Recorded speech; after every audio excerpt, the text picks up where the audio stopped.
오늘 함께 하실 말씀은 누가복음 19장 37절에서 44절 말씀입니다.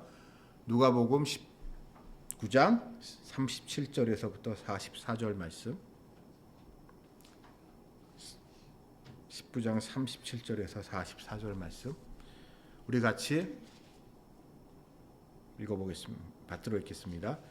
이미 감난상 내리막길에 가까이 오매 제자의 온 무리가 자기들이 본 바 모든 능한 일로 인하여 기뻐하며 큰 소리로 하나님을 찬양하여 이르되 찬송하리로다. 주의 이름으로 오시는 왕이여 하늘에는 평화요 가장 높은 곳에는 영광이로다 하니 무리 중에 어떤 바리새인들이 말하되 선생이여 당신의 제자들을 책망하소서 하거늘 대답하여 이르시되 내가 선생에게 말하노니 만일 이 사람들이 침묵하면 돌들이 소리를 지르리라 하시니라. 가까이 오사 성을 보시고 우시며 이르시되 너도 오늘 평화에 관한 일을 알았더라면 좋았을 뻔하였거니와 지금 내 눈에 숨겨졌도다.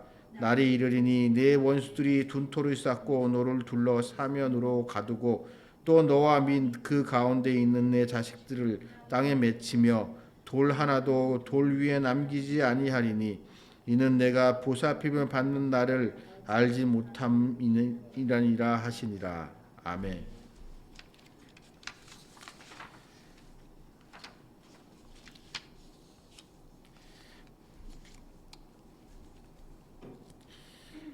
여러분은 제가 개인적으로 운동을 좋아합니다. 잘은 못해도요. 운동하는 걸 좋아하고 경쟁하는 거 그런 걸 참 좋아하는데 이런 스포츠에서 특히 팀 스포츠에서 영원히 팔리지 않는 난제 중에 하나가 선수 한 사람 한 사람의 개인적인 역량, 개인가 중요한가 아니면 그 팀 전체의 팀워크, 조직력, 융화 이런 게 중요한가라는 것이 풀리지 않는 수수께끼 같습니다. 경우에 따라서는 개인기가 중요한 것 같지만 그 뛰어난 개인기도 막강한 조직력 앞에서는 속수무책인 경우 있고 반대로 철옹성과 같은 조직력이 어떠한 개인의 특별한 개인기로 말미암아 어이없이 뚫리는 경우도 심심치 않게 우리는 보게 됩니다. 그런데 사람들이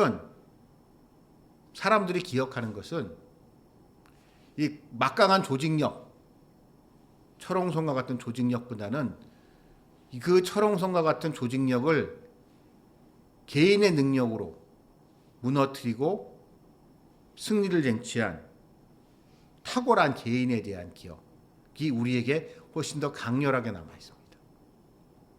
그래서 우리는 그런 사람들을 영웅이라고 하죠.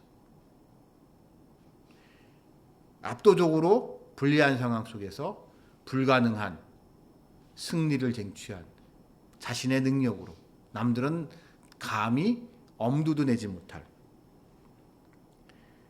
그런 영웅들은 분명히 간혹 등장합니다. 그래서 우리는 어려움이 닥쳤을 때 그런 영웅이 등장해서 우리의 문제를 해결해 주길 바랍니다. 내 자신이 그걸 했으면 좋겠지만 아니면 우리가 나와 함께하는 사람들이 힘을 모아서 같이 저 벽을 넘고 싶지만 해도 안 될 때 사람들은 영웅을 갈망하게 되죠. 그리고 그것은 2000년 전에 이스라엘 사람들한테도 마찬가지였습니다. 그들은 지금 참 애매한 상황에 놓여 있습니다. 표면적으로는 팍스 로마가 지중해 일대를 다 제패해서 그 거대한 제국을 형성을 했고 그래서 더 이상은 전쟁도 없고 사회가 매우 안정돼 있어요. 흔히 말하는 팍스 로마나의 시절이죠. 이 팍스 로마나의 시절에 이스라엘 사람들은 그 이전에 로마 제국과 외교적 협상의 성공으로 말미암아 표면적으로는 그들의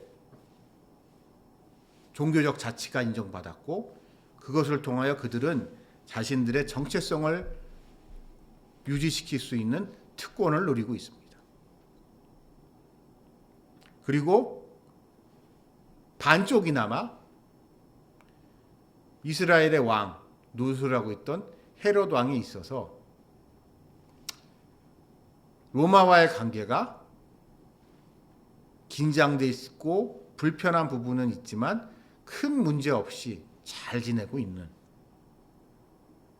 어떻게 보면 구조화된 악인데 아이러니하게 이 구조화된 악으로 말미암아 개인의 삶은 안정된, 마치 이런 거죠.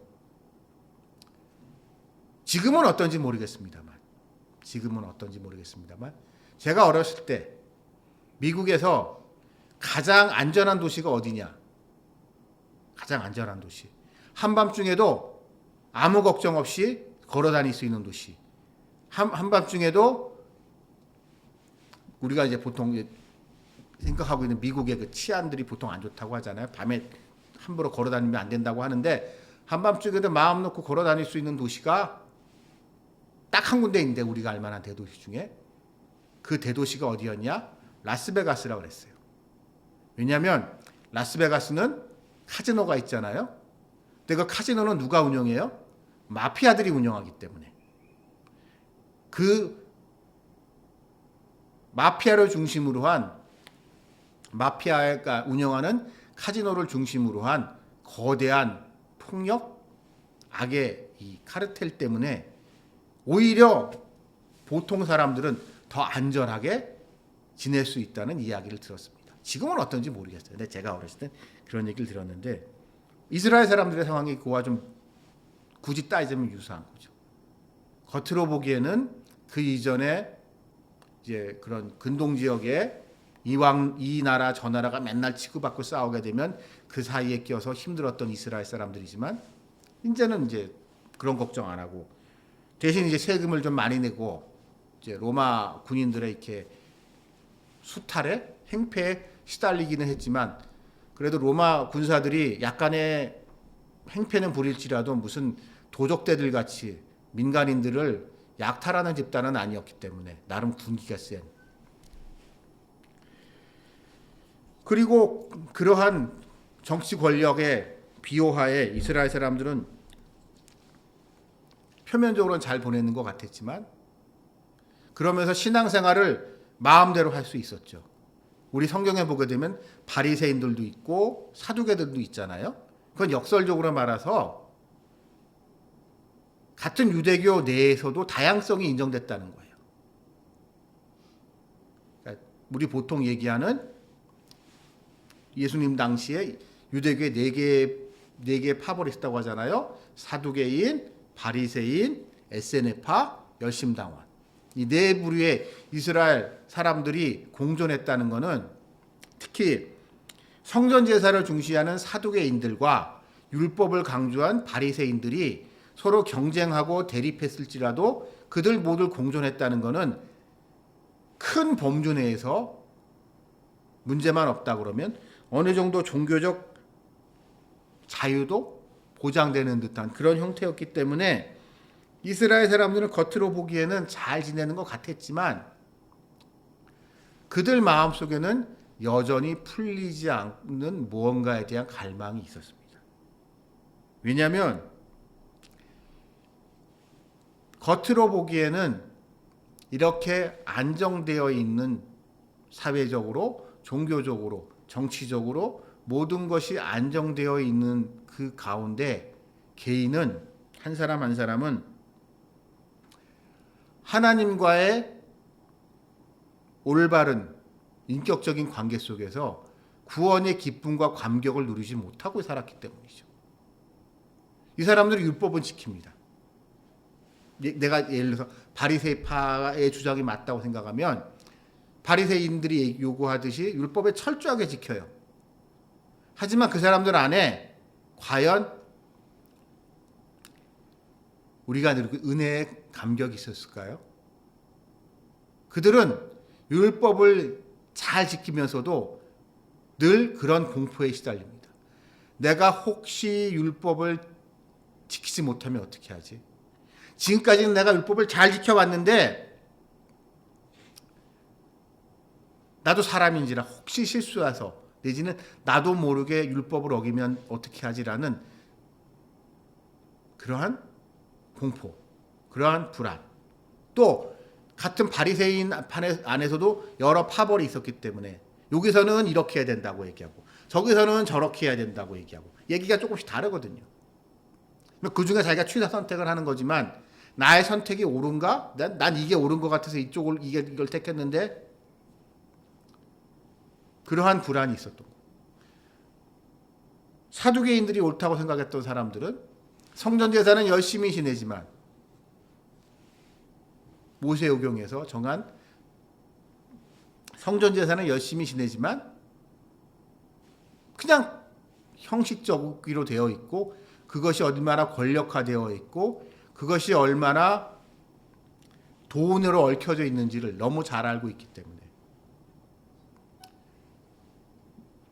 풀리지 않는 갈증이 그들 안에 있었고 그래서 그들은 그러한 답답한 현실을 해결해 줄 수 있는 영웅을 기대하고 있었습니다. 그리고 그때 등장했던 인물이 바로 우리 잘 알고 있는 세례 요한이죠. 그러나 세례 요한은 분명히 한계가 있었고 이 너무나 어이없이 최후를 맞이했기 때문에 이 몇백 년 만에 나타난 선지자인 세례 요한이 이 답답하고 이 뭔가 이렇게 모순된 현실을 해결해 줄 거라는 기대가 일순간에 사라지고 난 이후에 사람들은 절망했지만 한숨을 졌지만 그때 갈릴리 저 촌구석에서 나사렛 예수라는 목수의 아들이 등장하여 그 일대를 센세이셔널하게 휩쓰는 이러한 일을 보면서 사람들은 다시 한번 열광하기 시작했습니다. 그리고 그러한 사람들의 열광과 함께 예수님은 이제 예루살렘 성으로 들어오고 계십니다. 이러한 예루살렘으로 들어오는 예수님이 기존 기득권 세력, 종교 권력들에게는 불편할 수밖에 없죠. 그들이 보기에는 지금 모든 게 좋은데 뭐가 불만이지? 라는 생각밖에 안 들었을 것 같아요. 옛날같이 이 나라 저 나라 사이에 껴가지고 전쟁하느라고 고생하는 것도 아니고 이 땅을 지배하고 있는 통치자가 우리의 종교적 자유를 억압해가지고 우리가 율법을 제대로 지키는 거라 율법을 지키는 거라든지 제사를 지내는 거라든지 이런 거를 가로막는 것도 아니고 이방인들과 같은 삶을 강요하는 것도 아니고 이런 태평성대 이 완벽한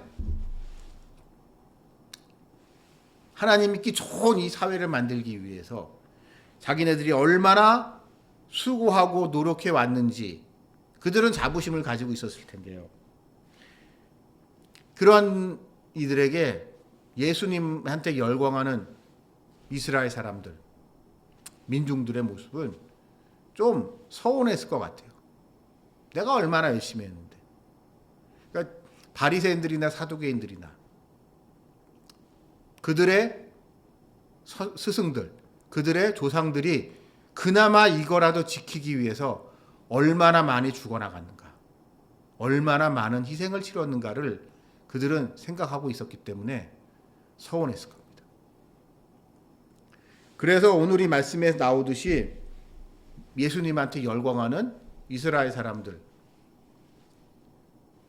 민중들의 환호 소리에 히스테릭한 반응을 보이죠. 시끄럽게 저렇게 좀 떠들게 하지 좀 말라.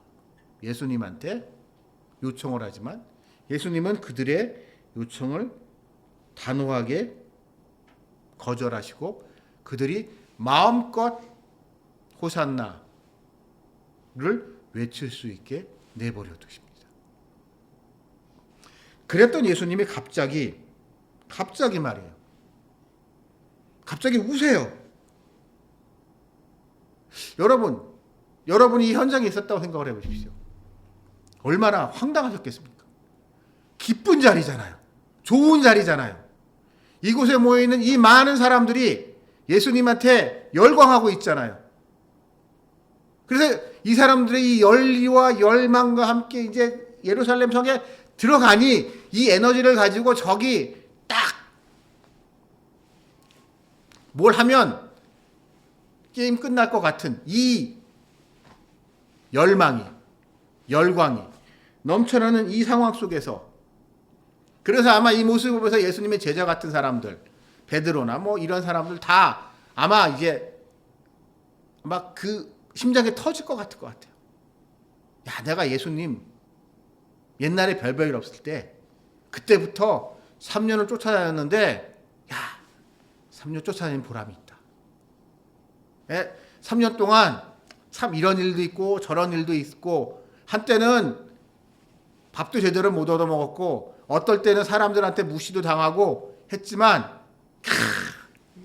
이렇게 예수님이 스타가 돼서 딱 하고 내가 이게 그 밑에 같이 가니 이제 지난날의 모든 수고와 고생에 대한 큰 보상이 있을 거다라는 기대 속에서 그들은 들떠 있었을 겁니다.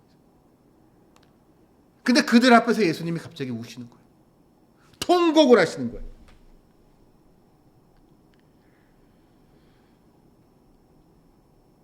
그걸 보고 아마 제자들은 황당했을 겁니다.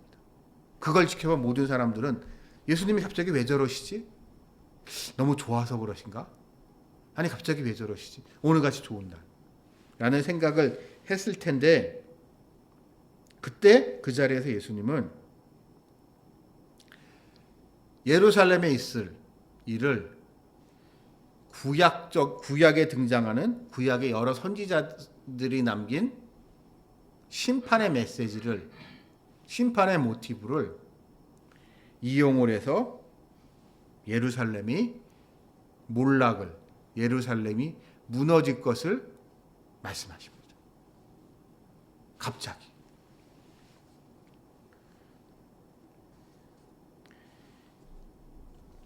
그러면서 예수님은 사람들에게, 그와 함께 하시는 사람들에게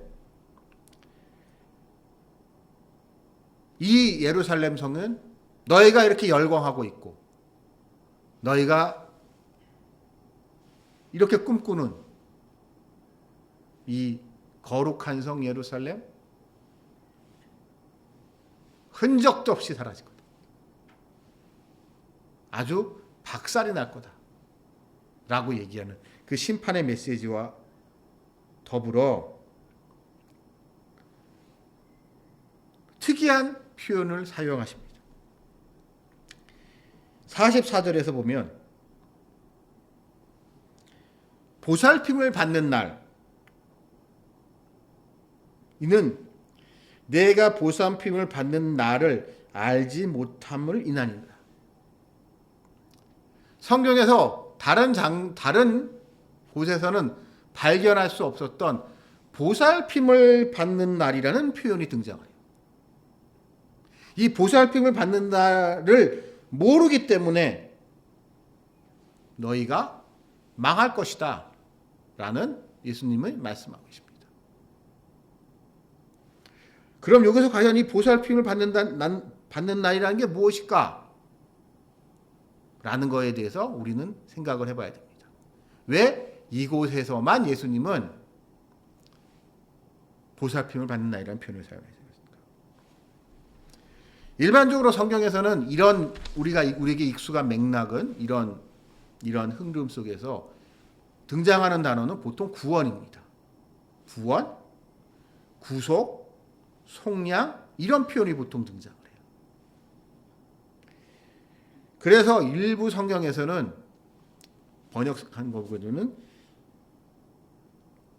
구원을 받는 날이다라는 식으로 표현을 그런 우리에게 보다 익숙한 표현으로 번역한 역번들도 있는데 우리가 보고 있는 개역개정, 개역개정이 이런 면이 참 좋은 건데 특이하게 그 원문을 그대로 살리기 위해서 보살핌이라는 표현을 등장했는데 이것을 헬라어 원어에서는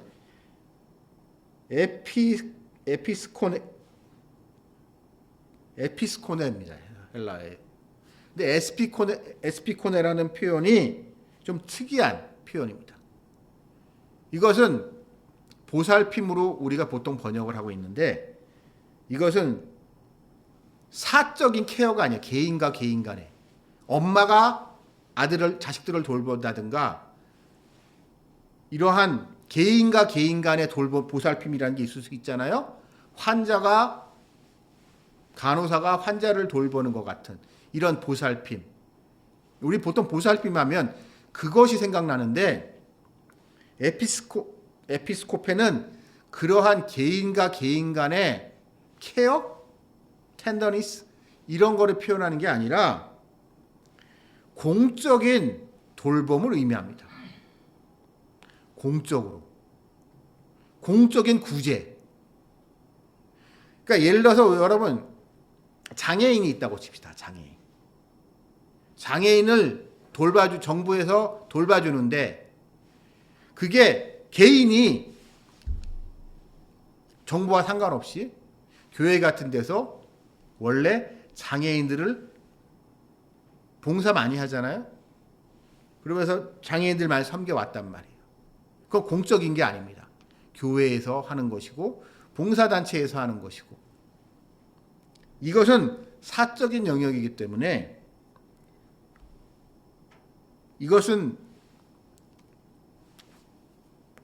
우리가 일반적으로 생각할 수 있는 돌봄이지만 이것이 국가의 영역으로 들어가서 국가의 세금이 투입돼서 나라에서 돈을 받는 세금으로 있는 나라 돈을 받는 어떠한 사람이 그 장애인을 돌본다면 그것은 돌봄이라기보다는 우리가 생각하고 있는 돌봄 이런 거랑은 조금 다른 거죠. 이것은 국가에 의해서 제도에 의해서 일어나고 있는 어떠한 공식적인 행위입니다. 근데 희한하게 예수님은 여기에서만큼은 이 단어를 사용하고 있는 거예요. 이 누가복음에서는. 다른 데서는 사용하고 있지 않아요. 그러면서 예수님은 이스라엘 사람들이 받게 될 구원이라는 것이 우리가 생각하듯이 개인과 개인 간의 문제가 아니라는 것, 사적인 것이 아닐 수도 있다는 것을 말씀하고 계세요. 그래서 흥미로운 것은요, 이 에피스코페가 나중에 교회가 조직화되고 난 이후에 이 에피스코네는 주교라는 표현이 됩니다. 감리교 쪽에서는 감독도 에피스코페라는 표현을 쓰고 있어요. 그러니까 우린 전 장로교이기 때문에 감리교 교회 시스템은 정치 시스템은 잘 모르는데 감리교 같은 데는 감독 시스템이라고 하거든요. 우리 같이 장로교 시스템이 아니라 그러니까 목사가 있고 장로가 있는 게 아니라 노회가 있는 게 아니라 감독이 있고 감독들끼리 하고 있는 그런 연회라는 조직이 있는데요. 저도 어떻게 돌아가는지 잘 몰라요. 근데 이 감독을 표현할 때 에피스코네라고 합니다. 그리고 루터교 같은 경우에는 이것이 주교가 되고 시노드가 돼요.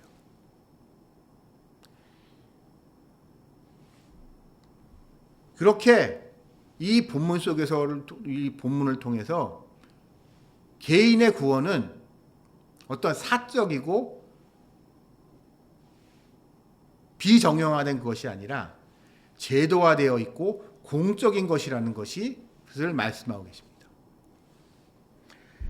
제가 왜 우리가 이거에 주목을 해야 될지 한번 생각을 해보겠습니다.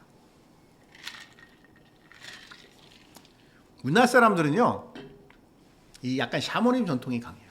한국 사람들. 분명히 샤머니즘 전통이 강해서 내가 성경을 읽고 내가 기도를 해서 예수님을 만나고 하나님한테 직접 계시받는 것을 좋아합니다. 그리고 저도 목사지만 목사도 성도들한테 얘기할 때 이제 이렇게 해야지 좀 이렇게 말빨이 서요. 아, 내가 기도했더니 하나님이 이렇게 응답해 주셨어. 내가 말씀을 읽다가 성경 말씀을 쭉 읽었는데 말다 보니까 이게 다 말씀이 깨달아지더라고. 라고 하면서 신앙을 개인적인 차원으로 두는 것을 아주 좋아합니다. 이게 우리한테 너무너무 익숙하기 때문에 너무 당연하다고 생각하지만은요, 이거는 분명히 우리 한국 사람들한테 원래 익숙했던 샤머니즘적 전통하고 되게 일맥상통한 이야기예요. 여러분, 기도에서 응답 받아보셨습니까? 우리가 흔히 얘기해 영음을 들어보신 적 있으세요? 영음을? 기도했다가 천사를 보신 적 있으세요? 교회 생활하다 보면은 내 영음을 들었다, 천사를 봤다, 막 이런 분들 계신데 그게 진짜 영음일까요? 그게 천사일까요? 그게 진짜 마귀의 미혹은 아닐까요? 저는 이단들을 보면서 참 신기합니다. 우리가 보기에는, 저 같은 사람 보기에는 저런 말도 안 되는 소리인데 저걸 어쩌면 저렇게 확신에 차서 얘기할 수 있을까? 그리고 희한한 게 이단에 누가 자기가 기도해서 받은 응답이고 자기가 말씀을 읽다가 받은 응답이라고 얘기를 하는, 말씀을 읽다 깨달았다고 하는데 그 내용이 어쩌면 과거 이단들, 역사 속에 사라져 있는, 그래서 그 이단들이 했던 언행과 어쩌면 그렇게 똑같을까? 희한할 정도로. 그 한국의 이단이란 사람이 몇백 년 전, 1000년 전, 2000년 전에 나타나서 교회를 어지럽혔던 그 이단에 대해서 알 리가 없죠. 모를 거 알 수가 없어요. 이 무식한 사람들이 어찌 알겠습니까? 그렇게 공부들이 가방끈들이 길지 않은데. 그 사람이 남겨놓은 글을 읽었을 리도 없는데. 근데 어쩌면 그렇게 똑같은 얘기를 하냐고요. 희한하리만큼.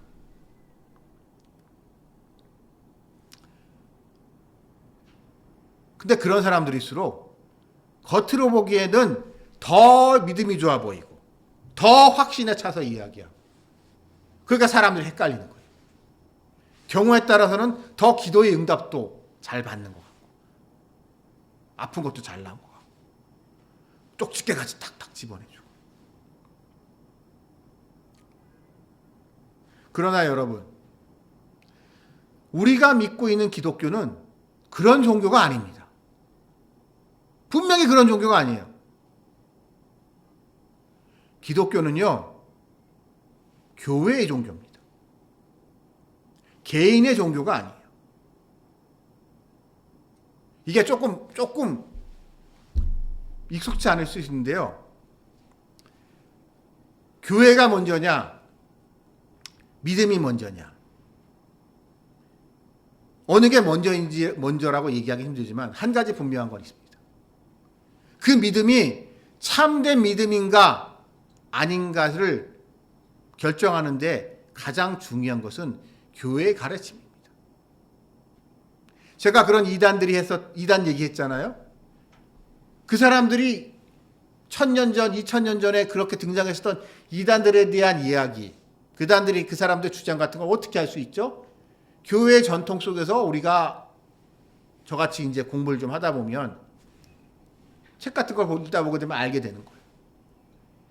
만약에 그 무식한, 제가 보기에는 이 문제 있는 이단들이 제대로 공부를 했다면, 그리고 개인의 기도 응답이라는 것이 가지고 있는 위험성에 대해서 충분히 인지했다면, 그래서 교회가 특별히 정통교회의 가르침을 겸허하게 받아들일 자세가 되어 있다면 그런 비극은 일어나지 않았겠죠. 근데 이상하게 한국에서는 어찌 보면 그런 정통교회의 가르침이 식상하기 쉽죠. 뻔한 얘기입니다. 제가 지금 오늘 종료주일이어서 종료주일 설교를 하지만 아마 교회를 좀 다녀보신 분이면 이 본문 수도 없이 매년 들으셨을 거예요. 최소한 한 번 이상. 새로운 게 하나도 없어요. 뻔한 얘기예요. 목사님들 하시는 얘기가. 늘 그렇기 때문에 우리들은 신앙의 매너리즘에 빠지기 싫고 그때마다 이제 뭔가 이렇게 좀 색다른 거, 신선한 거, 뭐 자극적인 거 무언가를 자꾸 찾게 되는데 그러다 보면 이제 그 이단들이 하는 얘기가 신기하거든요. 신선하거든요. 나름 끌리거든요. 그리고 그런데 가서 보게 되면 나타나는 그 어떤 현상들이 그 열광하기 현상들을 보다 보면 자기가 원래 이제 몸담고 있는 교회 공동체의 모습은 너무 그냥 재미가 없어요. 너무 활력도 없고 이게 진짜 맞아? 이런 의심을 자꾸 들게 만들어요. 그렇기 때문에 여러분 교회를 소중히 여기십시오. 제가 여러 차례 그런 얘기 드렸지만 설교할 때마다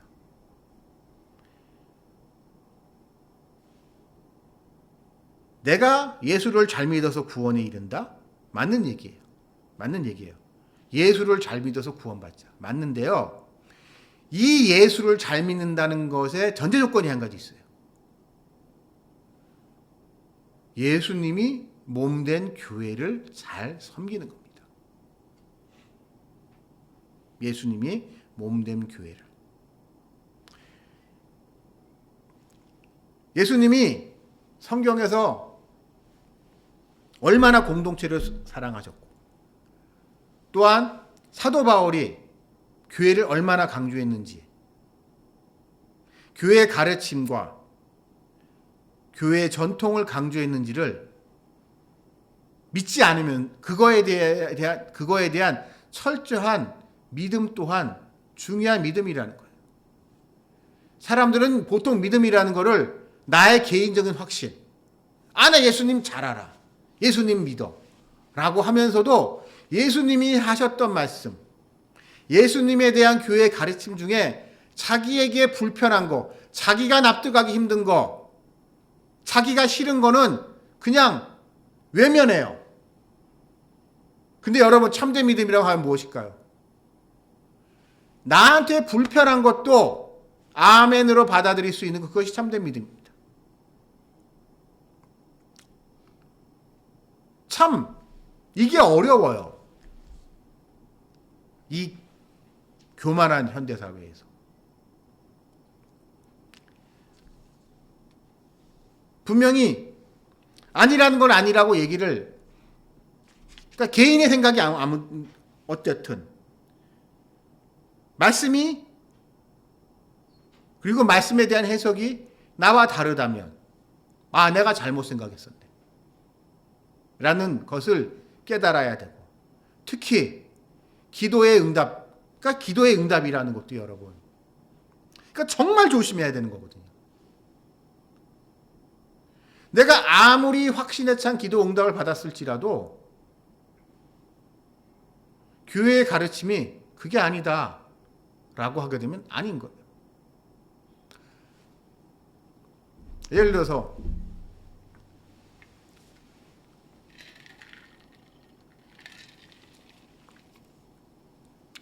좀 불편한 얘기일 수 있는데,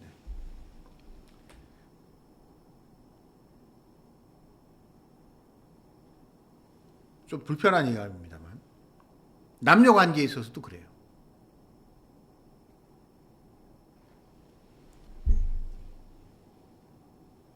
그러니까 제가 이제 우리 집 사람 만나서 결혼하기 전에 청년부 다닐 때 있었던 일인데, 어느 형제가 참 여자들한테 기가 많았어요. 저와 달리 키도 크고 잘생기고 몸매도 좋고 언변도 좋고, 그러니까 전형적인 교회 오빠였던 남자의 동생이 하나 있었습니다. 전형적인 교회 오빠. 그러면서 앞에 앉아서 기타 치고 노래 부르고. 저 같은 사람은 부럽죠.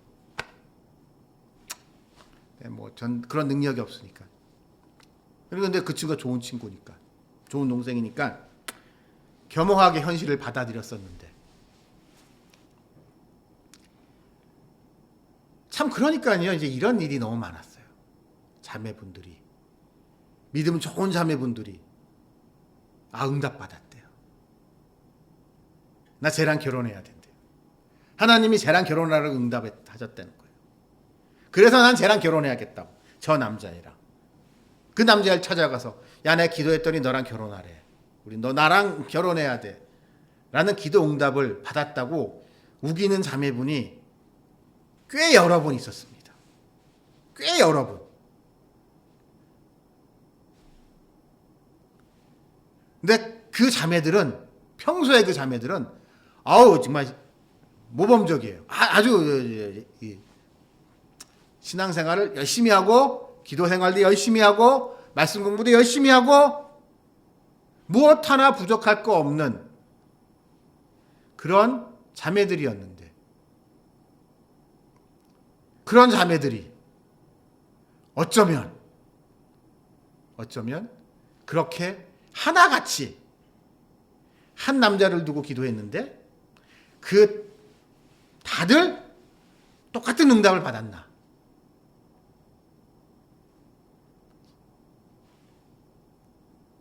본인들은, 근데 그거에 대해서 옆에서 뭐라고 하거든요. 본인들은 정말 심각하더라고요. 본인들은 정말 심각하게 얘기를 해서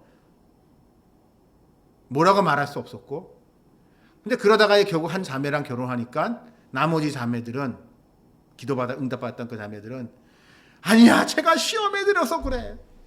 제가 시험에 들어서 그런 거야. 정말 안 돼요. 하나님, 저러면 너 지금 불순종하고 있는 거다. 라고 하면서 참 옆에서 보기 좀 민망하더구만요.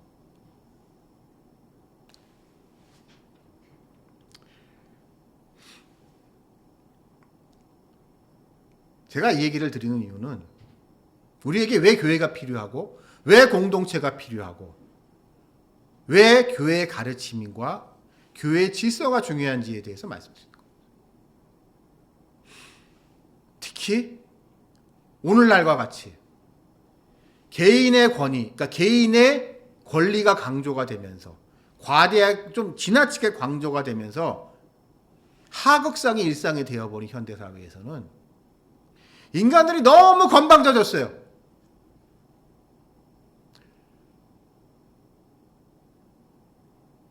그래서 얼마 전에 있었던 일인데, 인터넷에서 이제 유튜브나 이런 거 하다 보면 이제 사람들하고 약간 가끔 디베이트, 언쟁이 붙은 경우가 있는데,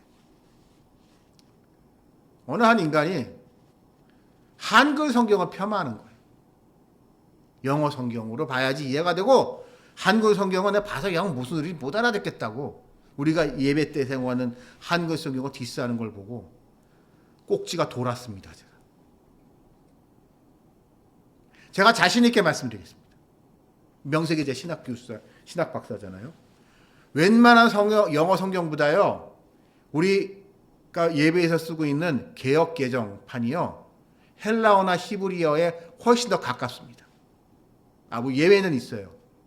솔직히 말씀드리면 시편 같은 경우는 좀 예외인데, 아주 특별한 어떤 부분들을, 시가서 쪽은 조금 다른데 그거 빼놓고는, 특히 우리가 제일 많이 보고 있는 사복음서,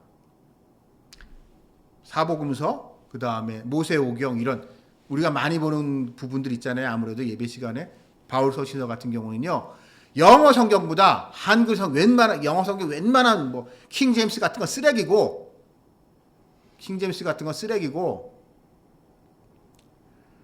뭐 이런 뭐 이런저런 영어 성경들 다 갖다 버리라고 하세요. 그거 가지고 그 사람 요지는 자기가 영어 성경에서 봤는데 한국 성경이 이렇고 그래서 한국 성경이 틀렸다라고 생각 꼭지가 확 돌아가지고 그거에 대한 어디였지?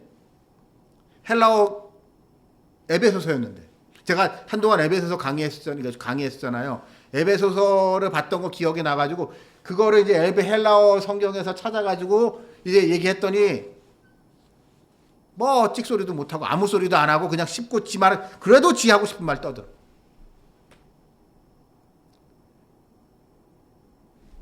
그게 왜 그러냐. 그렇게 건방져졌어요. 현대인들이.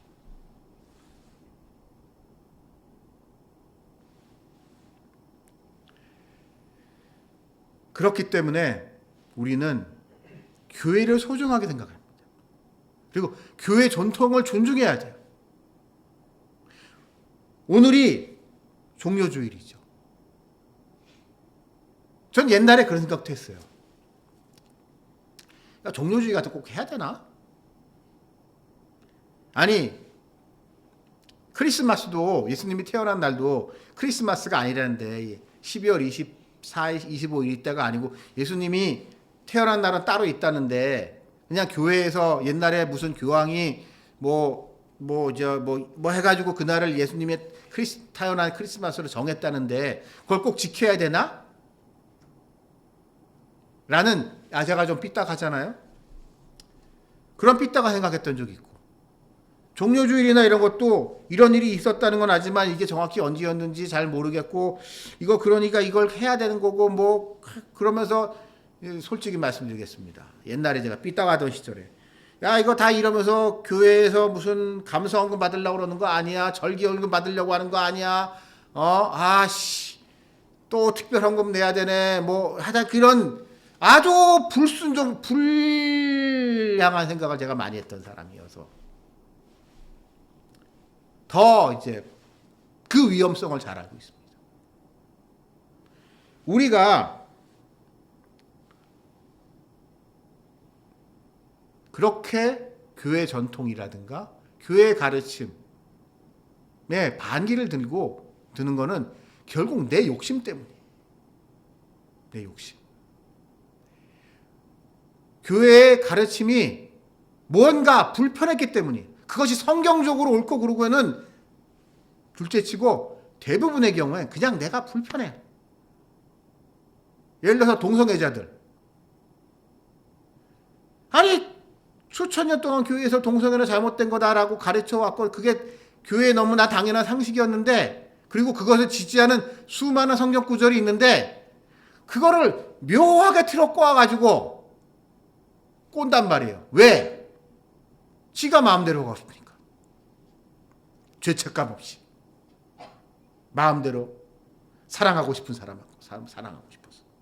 지 좋아하는 사람이랑 환히 달링하고 싶어서. 그렇다고 봤을 때 여러분 우리는요 우리의 생각을 말씀 앞에 교회 앞에 가르침 앞에 내려놓는 것 그것이 참된 믿음이고 그래서 나라는 한 개인의 한계를 뛰어넘어서 이 주님의 몸된 교회의 일원으로 그 교회를 잘 섬기고 잘 따르고 그래서 온전한 한 몸이 되는 그러한 참된 성도의 삶을 살아가는 여러분들이 되시기를 주님의 이름으로 축원합니다. 기도드리시겠습니다. 하나님 아버지 감사합니다.